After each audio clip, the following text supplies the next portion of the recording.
เจ้าสบายดีข้าพเจ้าชื่อประสานมิตรแก้วเกิงสมัยหรือว่าโค้ดแกะหรือว่าจันแกะเนาะมาจากสโมสรสลอนยูไนเต็ดก็มีโอกาสได้มาเทคคอร์สเนาะ A License AFC A License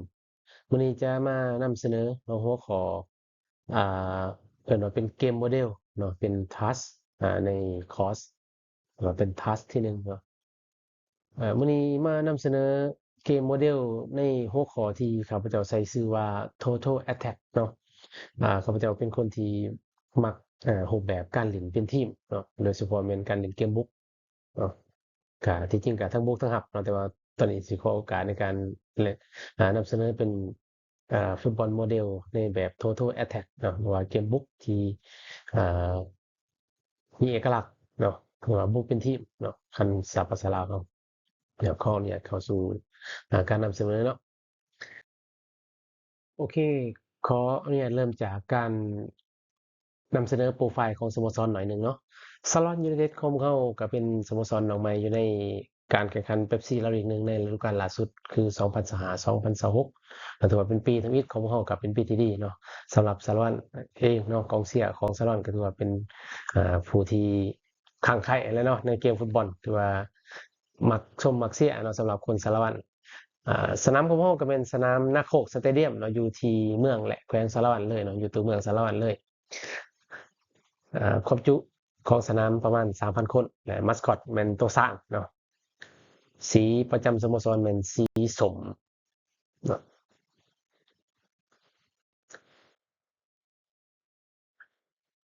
อันนี้ในฤดูกาลที่ผ่านมาเนาะพวกเราก็จบในกลางตารางก็คือจบอันดับ6เนาะแข่งทั้งหมด18นัดชนะ7เสมอ5 แล้วก็เสียไป6เกมยิงได้31ประตูเสีย27ประตู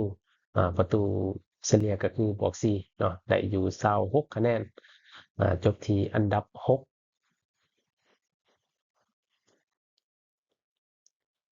วันนี้ขอนำเสนอเข้าสู่หัวข้อ Total Attack ที่ข้าพเจ้าได้นำเสนอไปเบื้องต้นเนาะอ่าสโลแกนของสโมสรสลอนของพวกเราเนาะก็คือสารวัตร One Heart Fight Together หรือว่าสารวัตรหัวใจเดียวกันสู้ไปนำกันเนาะเอกลักษณ์ที่ข้าพเจ้าอยากใส่ให้กับสลอนก็คือเป็นเกมเป็นทีมฟุตบอลที่เล่นเกมบุกได้ม่วนแล้วก็ครองบ้านเหนียวแน่นมี DNA ของคนสลอนก็คือหัวใจนักสู้บ่ว่าจะชนะบ่ว่าจะเสมอหรือว่าบ่จะเสียเนาะทุกคนจะสู้เพื่อกันและกัน วิสัยทัศน์เนาะก้าวสู่แน่นอนเนาะอยู่ในปีที่ผ่านมาพวกเราก็มีวิสัยทัศน์ที่ค่อนข้างจะชัดเจนเนาะทางประธานสโมสรก็ได้กำหนดวิสัยทัศน์หรือว่าแนวทางของสโมสรอย่างชัดเจนว่าพวกเราจะต้องเป็นบัดเตะที่เล่นเกมบุกได้ม่วนเนาะเกมรับเหนียวแน่นพัฒนานักเตะหรือว่าพัฒนาท้องถิ่นอย่างต่อเนื่องเนาะแล้วก็ตัวสำคัญที่สุดก็คือเป็นความภาคภูมิใจของคนสารวัตรเนาะ บัดนี้บ่เรื่องมิชชันก็คือภารกิจเพราะเราอยากเฮ็ดฟุตบอลสารวัตรเนาะให้มันเป็นฟุตบอลที่มีเอกลักษณ์ก็คือเป็นเกมที่เป็นทีมฟุตบอลที่กล้าบุกกล้าแลกเนาะสวยงามแล้วก็เป็นทีมที่สามารถพัฒนานักเตะท้องถิ่นเนาะก้าวขึ้นสู่ชุดใหญ่หรือว่าระดับอาชีพในต่อๆไปนะครับแล้วก็สร้างความผูกพันเนาะระหว่างสโมสรแล้วก็แฟนบ้านเนาะอันนี้เป็นเรื่องที่สำคัญหลายเนาะ สุดท้ายก็คือสร้างวัฒนธรรมในการใช้ชนะเนาะต่อสู้ชนะไปด้วยกันเนาะเคียงคู่กับการพัฒนาต่อมาเนาะฟุตบอลโมเมนต์เนาะอันนี้ก็จะเป็นเรื่องของเรื่องเทคนิคแหละเนาะอยู่ในบทของข้าพเจ้าจะนำเสนอ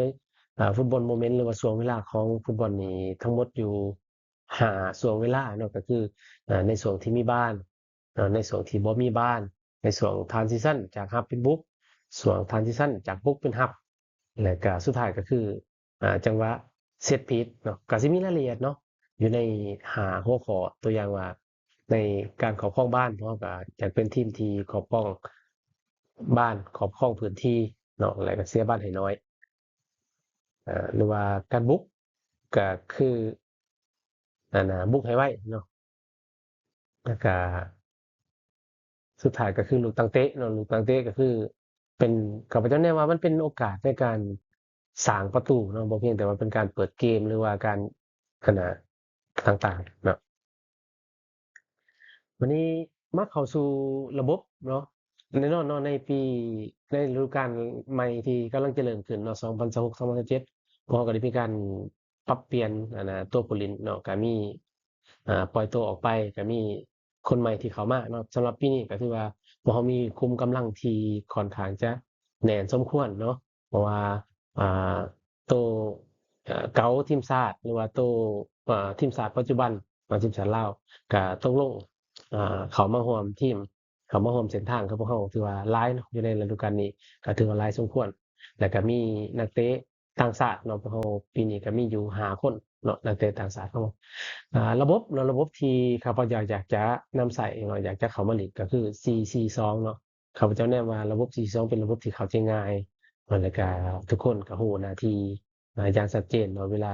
เราเซตระบบนี้ก็ทุกคนก็เข้าใจได้ง่ายเนาะแบ่งรับแบ่งมีโซนรับโซนบุกเนาะอย่างชัดเจนฝั่งซ้ายฝั่งขวาเนาะเจ้าเนาะขออนุญาตเข้าสู่หัวข้อที่1ว่าสิเข้าความหมายก็คือ ชาวบ้านสิ่ง แขวง ที่ ชาละวัน เรา ก็ถือว่า ได้เฮ็ด มิด เนาะ เงียบ ก็ หาย คือ ไป กา ด ร นสม คว คว บ ร คุ เนาะ มเกม เอิ้น หรือ ว่า การครอ ตั้ ง งแต่ บ้าน เล็กหนึ่ง เนาะ นั แล้ ด ว สุ ก็ ดท้าย การค ก็ รอง คื บ้าน อ นั้ อน ยู่ประ ก็ มาณ แม่ เดื น อน การครองบ้าน 10ฮอดปัจ มี จุบัน เป้า นี้ ห ก็ มา ถือย ว่า เนาะ 5 เดือนเกือบ 6 เดือน ครอ ถื ง อว่า บ้าน เกือบครึ่ เพื่ ง อ ปี สร้าง เลย เก เนาะ ม ที่ บุ ว่าก มิด ไป เงียบไป ยิงประตู เอาได้บุกขึ้นมาอีก เนาะอัน เทื่ นี้ อ คื หนึ อง เป้าหมาย ยุนสอก ห กั ลั ง กแล้วก็ ผ่านเข้ามา เสียบ้าน ยิง สุ เข้า ด หู เนาะ ก็กว่าแล้วผู้ชมเนาะ อัน 10 นี้มั นาน ที หัวข้อที่ ก็ยัง 1 คง เนาะแน่นอนแหละอยู่ใน บ่ทันมีประตูเกิดขึ้นเนาะสำหรับใน principle หรือ คู่ ว่า นี้ ในด้านหลักการมันก็สิมี เอาล่ะเป็น ห บ้าน ลาย ข ๆ อ อย่าง ที่ สารวัตร มีรายละเอียดบ่ว่าสิเป็น จั การ งหวะ build นี้ up หลุด หรือ มา ว่า ได้ การสร้างเกม สำหรับ จากห สา น้าร ประ วัต ตู รเปิ การ ด ครอง เข้า บ้าม าน กา ที่ รสร้าง สุภจักรเข้าขวายิงจังหวะ แทง นี้ โก้ เอา หรือว่า สุด ไดม ท้า อย นด์หับบ้านเนาะสามเหลี่ยมสี่เหลี่ยมก็ว่ากันไปเนาะposition การยืนตำแหน่งบ่สิการหมุนตำแหน่งบ่สิมันก็เป็นรายละเอียดในการฝึกซ้อมเนาะอันนี้ข้าพเจ้าสิบ่รายละเอียดลึกลงไปแต่ว่าสิ่งที่อยากเฮ็ดเนาะสรุปขึ้นอีกบัดหนึ่งก็คือเวลาที่ครอบครองบ้านเนาะเราก็ต้อง บ้าน อ่า บ้านอยู่ที่ เอาง่ายๆว่าเป็นทีมที่ครองบ้านดี ไปตาม เนาะ หลัก ครอง ใหม่ บ้านดี ที่ ครองบ้านเพื่อ โซซิ อ่าเกมบุกเพื่อสร้างเกมบุกและก็ต้องสร้างเกมบุกแบบเป็นทีมเนาะอันนี้เป็นหลักการที่ข้าพเจ้าอยากจะเฮ็ดเนาะก็มีวิดีโอหน่อยหนึงเนาะว่าโชว์วิดีโอหน่อยหนึงก็เห็นว่าปีกายนี้เราก็มีการbuild up ในหลายเกมก็ build up เป็น build up ที่ดีเนาะก็ลองเบิ่งวิดีโอนำกัน ชาวบ้านแขวงชาละวันก็ถือว่ามิดเงียบหายไปดนสมควรเนาะเอิ้นว่าตั้งแต่เล็กหนึ่งนัดสุดท้ายก็คืออยู่ประมาณเดือน10ฮอดปัจจุบันนี้ก็ถือว่า5เดือนเกือบ6 เดือนถือว่าเกือบครึ่งปีเลยเนาะที่ว่ามิดเงียบไปเอาได้บุกขึ้นมาอีกเทื่อหนึงยุนสอกกังผ่านเข้ามายิงเข้าหูบ้าน ก็กว่าแล้วผู้ชมเนาะ10 นาที build up ส่วนใหญ่เนาะ ก็ยัง ปีกายนี่ คง เราจะออกด้านข้าง บ่ทันมี เนาะ ประตูเกิดขึ้นเนาะสำหรับใน back คู่ back นี้ ออกปีกเนาะปีกแล้วก็ เอา โจ ล่ะ มตี เป็นบ้าน พื้นที่ ของ ด้านข้าง สาร เป็ วัน ตร ส่วนใหญ่เนาะที่ จัง เกิด หวะ ขึ้นปี นี้ กาย หลุ นี่ ดมา แต่ ได้ ว่าที่นี่ สำหรับ นี่ สารวัตรเปิด อ เข้า ย่าง มา ที่มันมี ที่ คนหลากหลาย สุภจันทร์เข้าขวายิงจังห หัว วะ ใจ นี้ ก็คือ เอาจังหวะสุดท้าย ครองบ้านเพื่อสร้างพื้นที่สร้างเกมบุกเนาะในการอาจจะเป็นเกมกับจำปาสักเนาะเกมกับจำปาสักอยู่ที่สนามของจำปาสักก็คล่องหาจังหวะหาโอกาสเนาะครองบ้าน บ้านอยู่ที่โกมิน แล้ โซ วเอาบ้านไปทางหน้า เอาไปตามหลักใหม่ที่โซซิ ก็ที่ประมาณนั้นเนาะในการครองบ้านในหัวข้อที่หนึ่งเวลาที่มีบ้านอันนี้ก็จะเป็นตัวอย่างเนาะตัวอย่างที่ข้าพเจ้าได้ลองเฮ็ดเป็นแบบฝึกซ้อมเนาะอย่างที่ข้าพเจ้าบอกว่าเวลาเรา build up เนาะอาจจะบ่เฉพาะในการbuild up จากหน้าประตูเนาะเวลาตัวสำคัญก็คือ build up เรา build up เพื่อหยังเนาะก็คือตอนนี้เรา build up มาแล้วเนาะบ้านหอแดนกลางแล้วไผจะเฮ็ดหยังข้าพเจ้าจะกำหนดหน้าที่ลองเบิ่งคลิปการฝึกซ้อมหน่อยหนึงเนาะ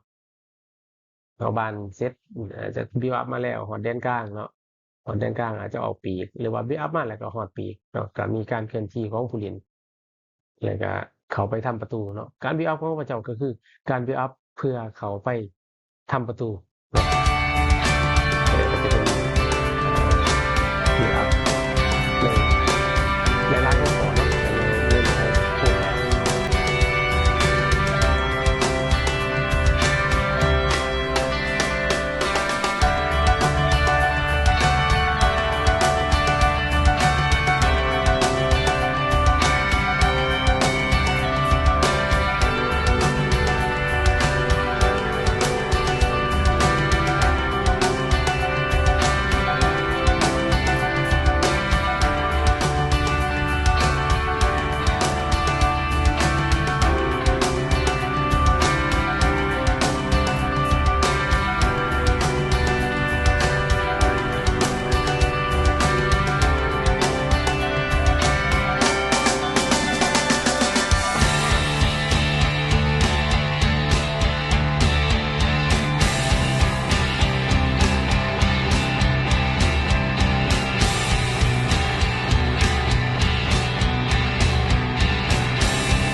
นี้ขอเข้าสู่ข้อที่2เนาะข้อที่2ก็คือตอนที่บ่มีบ้านเนาะช่วงเวลาฟุตบอลที่2ก็คือช่วงเวลาที่บ่มีบ้านข้าพเจ้าอยากเน้นว่าให้เฮาเป็นคนควบคุมเนาะว่าคู่ต่อสู้จะเล่นแบบใดเนาะจะเล่นบ้านยาวจะเล่นบ้านสั้นเนาะเฮาเป็นคนควบคุมอันนี้ข้าพเจ้าจะใส่รายละเอียดลงไปเนาะคือเก่าเนาะใน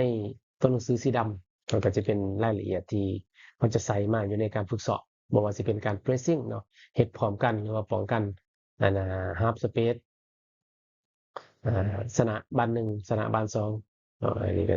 เป็นรายละเอียดที่เราจะใส่อยู่ในการฝึกซ้อมแต่ว่าสำคัญก็คือเวลาเราเพรสเพื่อหยังเนาะผลสำเร็จมันเป็นหยังตัวอย่างเนาะเวลาเราเพรสแล้วคู่ต่อสู้เขาจะคืนบ้านให้ผู้สร้างประตูก็ถือว่าโอเคการเพรสของเราแม่นประสบผลสำเร็จหรือว่าการเพรสแล้วแหละให้กองหลังเขาจะออกบ้านยาวแล้วเราก็เก็บบ้าน2อันนี้ก็คือวิธีการในการเล่นเนาะก็ถือว่าตัวนี้มันเราประสบผลสำเร็จเนาะก็ลองเบิ่งวิดีโอหน่อยนึงเนาะอันเป็นแบบของแมนซิตี้กับอาร์เซนอลเพรสเนาะเขาก็จะมักนะวิธีการของอาร์เซนอลก็เป็นทีมที่เล่นบ้านได้สวยงามขอบของบ้านแต่เวลาเพรสก็รู้สึกว่ามีความดุดันเนาะจะเห็นนัก4-2เพรสแดนบนถือว่าสามารถจบสกอร์จากการเพรสได้เนาะโอเคเขาเนี่ยเข้าสู่ช่วงเวลาที่3เนาะหรือว่าการ transition เนาะอันนี้เป็น transition จากเกมบุกมาเป็นเกมรับเนาะหัวข้อหลักที่เขาจะเน้นใส่ในการทดสอบก็คือต้องย้ายบ้านให้ไวที่สุดเนาะต้องย้ายบ้านให้มาครอบครองให้ได้ไวที่สุดเนาะก็คือน่าจะบ่เกิน8วิเนาะ5 8วิประมาณนี้ผู้อยู่ใกล้บ้านเข้าเพจทันทีเนาะแน่นอนแหละทุกทีมก็อยากเล่นแบบนี้เนาะแต่ว่ามันเป็นรายละเอียดที่เราจะต้องได้ใส่อยู่ในสนามมีหยังแหน่เนาะหลายอย่างคุณภาพตัวผู้เล่นเนาะเราก็ต้องสอกมาให้มันได้แล้วก็ถ้าว่าเสียบ้านแล้วเพจบ่ได้เราสิเฮ็ดแนวใดเนาะอาจจะต้องมีการตัดฟ้าวอาจจะต้องมีการดีเลย์อันนี้เป็นรายละเอียดเนาะรายละเอียดที่เราจะไปใส่อยู่ในสนามซ้อมก็ลองเบิ่งวิดีโอหน่อยนึงเนาะ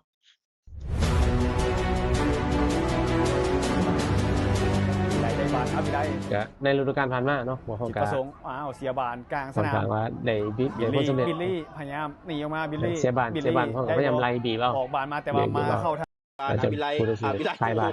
เสียบ้านปุ๊บ ขาลงไปเองเอาตอนนี้เสียบานมากับบาสดาจีบีเกษดาเดชกุมารสุขพรวงเจียงคำโซโก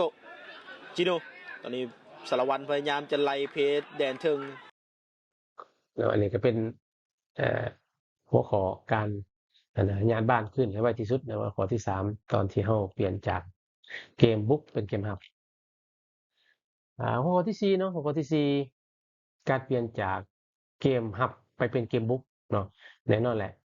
เฮาจะต้องบุกให้ไวเนาะสิเป็นการ counter attack สิเป็นการเล่นบ้านดงยาวหรือก็หยังก็แล้วแต่เนาะรายละเอียดคือเก่าเนาะบ้านจะต้องไปทางหน้าเนาะสำหรับข้าพเจ้าบ้านจะต้องไปทางหน้าแล้วก็อันน่ะ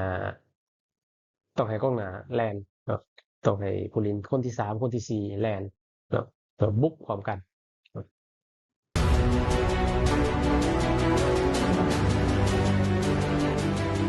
สุขพรวงเจียงคำสุขพรไหลมาเอาละดักได้ของคำปานดงวิไลคำปาน ตัดได้เนาะเราจะเห็น มาทีสีนวล เรา สาม ก็พ ตี ยายามเอาบ้านไปทางหน้าเนาะแล้วก็มีเติร์ดแมนลัน ได้ เนาะ ตอนนี้ เติร์ดแม อาน วิ ลั ไล น เติมไปแล้วไหลมาที่อาวิไลสีภาวะติดจากแล้วอาวิไลไปได้บ่อาวิไลโบ ส่งไปที่ไม้เด็กเก่าสาเกินไป เนาะ ยัง ตัดบ้าน เสี ได้ ยบานให้กับทางสาร พ วั ยา ต ยาร มบุกไว้ ยังได้บานกลับมาตั้งหลักไปที่ บุกไว้บ่ได้ก็ อาร์เซนอลเปลี่ยนบานไปที่หมายเลข ก็ 18 คลอง เด บ้าน ย่า เนาะขาบุกบ่ได้ก็คลองบ้าน เดย่าไปบ่ได้ครับ เติมมา ที่ นี่ อาร์เซนอลออกมาที่นาลงสิทธิ์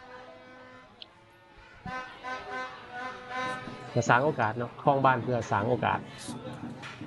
ไปที่คำปานหลวงวิไลคำปานยังได้บานตบเข้าไปในหน้าขอบเขตตัวคำปานสิ่งเดียวให้ตั้งหมายเลขเก่าจับบานจัง เนาะนี่ก็เป็นหัวข้อที่4เนาะก็ลองมาเบิ่งหน่อยหนึงเนาะวิธีการในการเอาชนะตัวอย่างว่าเฮาเสียบ้านแต่หน้าเฮาเสียแนวใดถึงตัดได้ก็ไล่บีบเอาเนาะเฮาก็ไล่บีบเอาแล้วก็สร้างโอกาสในการยิงประตูอันนี้ก็เป็นรายละเอียดเนาะเป็นรายละเอียดที่เฮาจะนำไปอยู่ในสนามซ้อม วันนี้เฮาสิเข้าหัวข้อที่5เนาะหัวข้อที่5คือ Set Piece Model หรือว่าลูกตั้งเตะสำหรับข้าพเจ้าอ่ามองว่าลูกตั้งเตะเนาะเป็นจุดที่จะสร้างโอกาสในการยิงประตูให้เฮาเนาะบ่เพียงแต่เป็นการเปิดเกมบ่เพียงแต่เป็นการได้ลูกตั้งเตะทั่วไปธรรมดาแน่นอนเนาะอ่าปรัชญาหรือว่าทฤษฎีที่ว่าจะใส่เข้าไปก็คือต้องมีแผนเนาะลูกตั้งเตะทุกๆลูกเฮาต้องมีแบบมีแผนนักเตะแต่ละคนต้องรู้บทบาทว่าตัวเองเฮ็ดหยังเราต้องได้ฝึกซ้อมเป็นประจำเนาะแล้วก็พยายามสร้างความแปลกใหม่หาความแปลกใหม่ให้มีความหลากหลายเนาะเพื่อให้ผู้ต่อสู้นี่ดักทางได้ยากเนาะก็แน่นอนเนาะอีกคือเก่าเนาะตัวหนังสือน้อยๆนี่บ่ซีเรียสบ่โฟกัสก็ได้เนาะเพราะว่าเฮาเป็นรายละเอียดที่ข้าพเจ้าเขียนไว้ที่จะเอาไปใส่อยู่ในสนามซ้อมเนาะอันนี้เป็นการฟรีคิกเนาะลูกนิ่งลูกเตะแจ้ลูกเพนัลตีก็สิมี2ช่วงเวลาเนาะเซตพีซก็สิมีทั้งบุกและก็ทั้งรับเราก็จะไปใส่รายละเอียดในการฝึกซ้อมแต่ว่าข้าพเจ้าค่อนข้างจะอยากจะใส่รายละเอียดในการฝึกซ้อมลูกฟรีคิกหลายพอสมควรเพราะว่าในฤดูกาลที่ผ่านมาพวกเราได้ประตูจากลูกตั้งเตะหรือว่าลูกนิ่งนี่หลายสมควรเนาะเดี๋ยวเราจะมีวิดีโอให้เบิ่งเนาะโอเคเนาะสำหรับหัวข้อที่5ก็คือเซตพีซเนาะเราก็มีวิดีโอมาช่วยให้เห็นว่าในฤดูกาลที่ผ่านมามันก็มีประตูที่เกิดจากเซตพีซหลายประตูเนาะสำหรับในสโมสรสลอนเรือผมก็จะมีวิดีโอกันเนาะ ได้บาลครับได้ ซูสกะเข้าไปลูกนี้ยิงลูกนี้เรียบร้อยท่านผู้ชมเนาะ ผู้ตัดสินให้สัญญาณแล้วปาน สิฟาวใส่ทางฝั่งของซึกษะลินไวเลยเอาละตอนนี้สุภจันทร์เลือนทัดลาโคกดแล้วโอ้โหสารวัน เตะเปิดเข้าไปจังหวะนี้ขึ้นบัตรเรียบร้อย เปิดมาหน้าประตูจังหวะอ้าวเพียบพอยเพียบพอยโอ้โหอย่าโยนเข้ามาในโมโมตับเข้าบอลสูตร2-1-2-2-4โยนเข้ามาในโมกันเลย เลกาบาซิดา เปิดเข้าไปนะบุแต่วันนี้เอ้าฟรีคิกของเพียบสารวันยูไนเต็ดเปิดเข้าไปเอ้าโอ้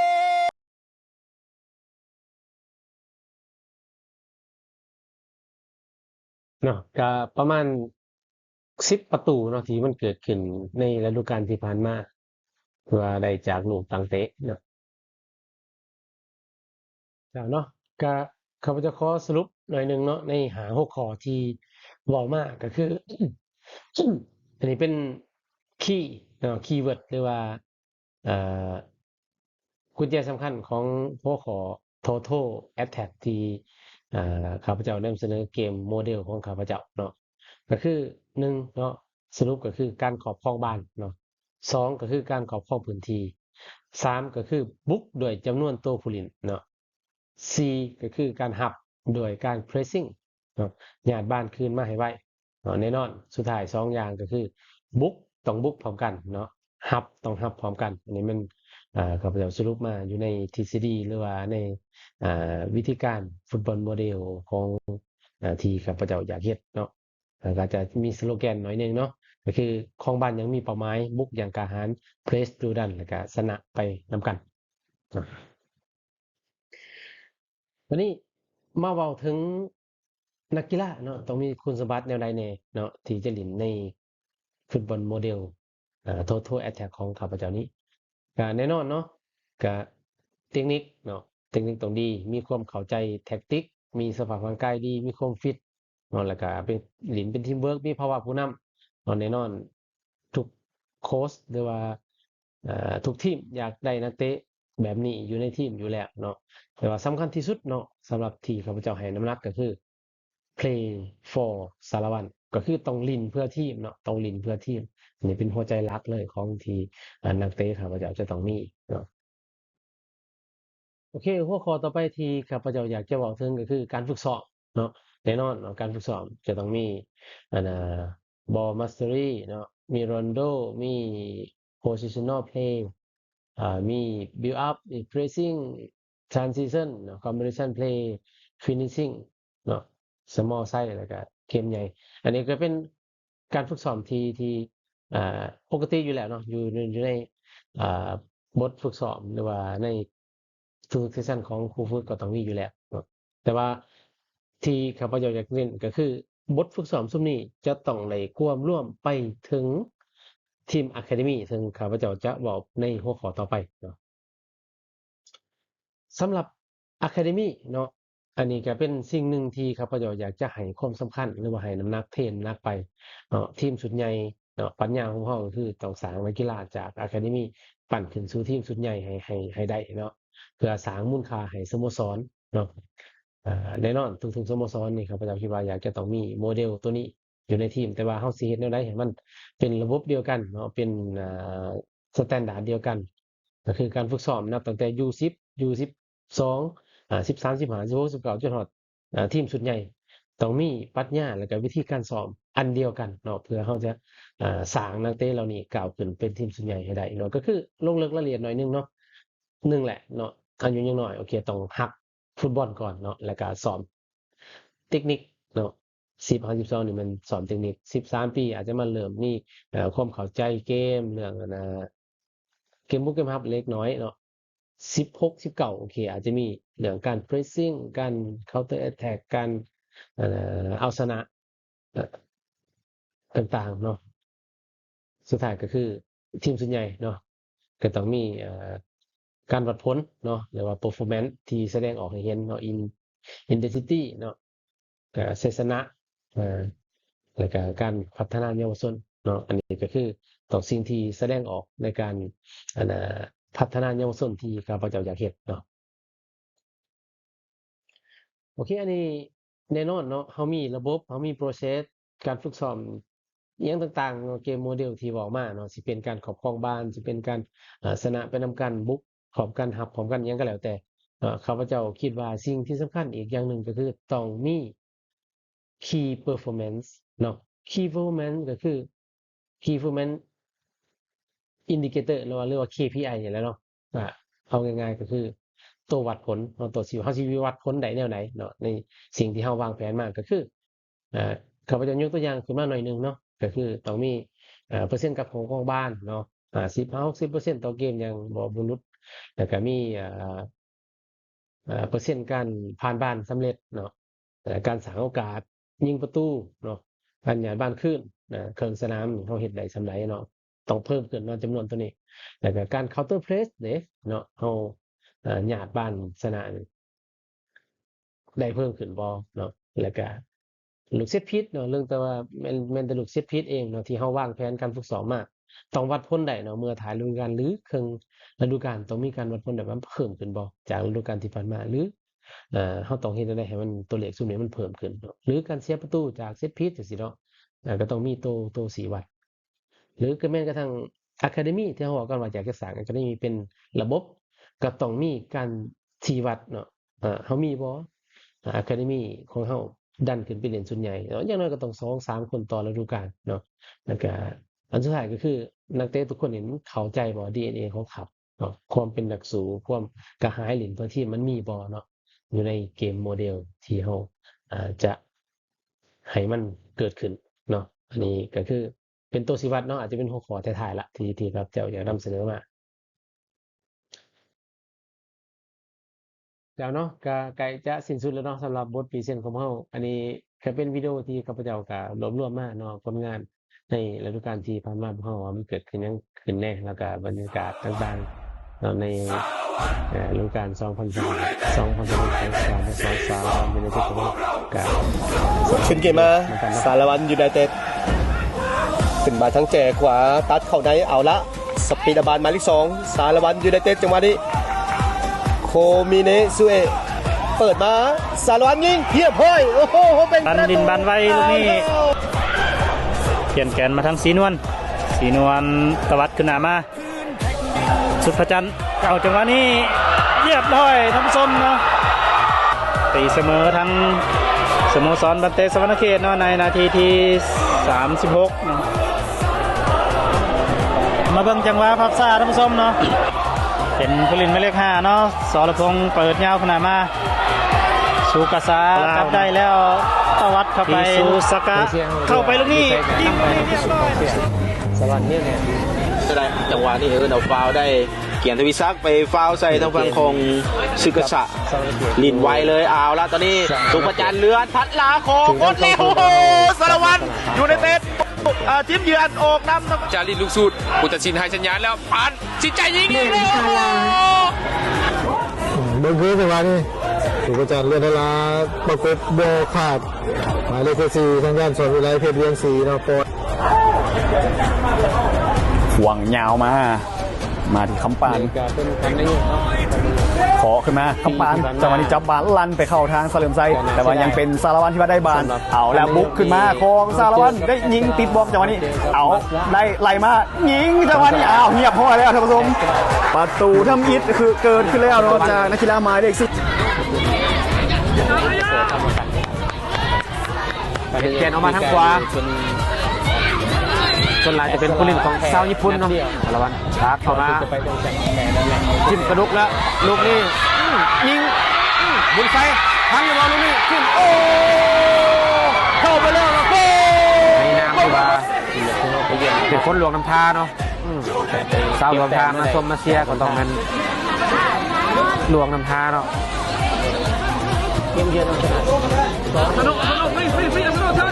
ครับเข้าสู่เกมเดียวไม่ได้มาเลข34โบมีคนมาเอาบานไปหน้าบ่ได้กลับมาลูกศิษย์ไปที่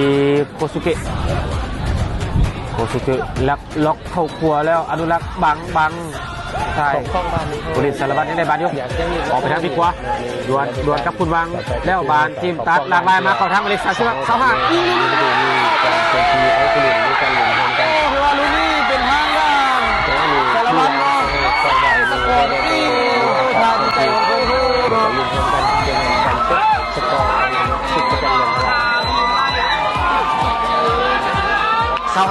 เกมดูเดือดเกมมวนเกมมันเปิดมาเพิ่งจะจือสูตรเกาบอสูตร2-1-2-2-2-4โยนเข้ามาในโมกันทีจังหวะนี้เรยาโยนเข้ามาในโมตับการบุญมาทำตุเรียบร้อยน้ำมาสดาได้ที่ว่า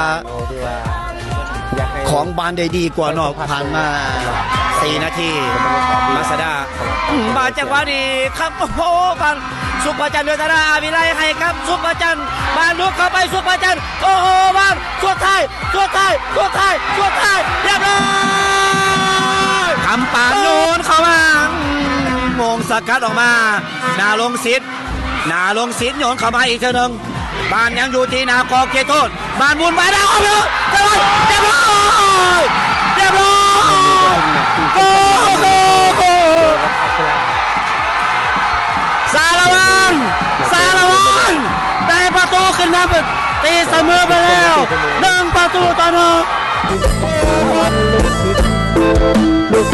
สารวัตรลุกขึ้นแล้วขอเกินก่อนต่อ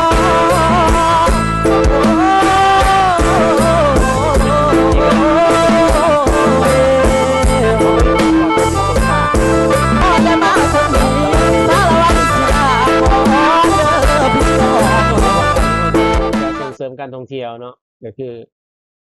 นำเสนอความเป็นเอกลักษณ์ของสารวัตรเนาะ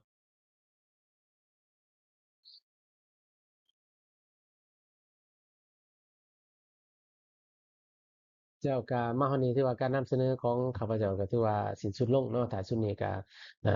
ขอเสนอทางอินสตรัคเตอร์เนาะเมนเทอร์หรือว่าผู้ที่ได้เบิ่งการรายงานหรือว่าได้เบิ่งคลิปนี้ก็ขอให้มีคำเห็นสวยข้าพเจ้าเนาะว่าเกมโมเดลของข้าพเจ้าเป็นแนวใดเนาะมีคำคิดแนวใดดีบ่ดีหรือว่าตัวใดควรปรับควรแก้ก็เชิญเลยเนาะขออนุญาตขอขอบใจ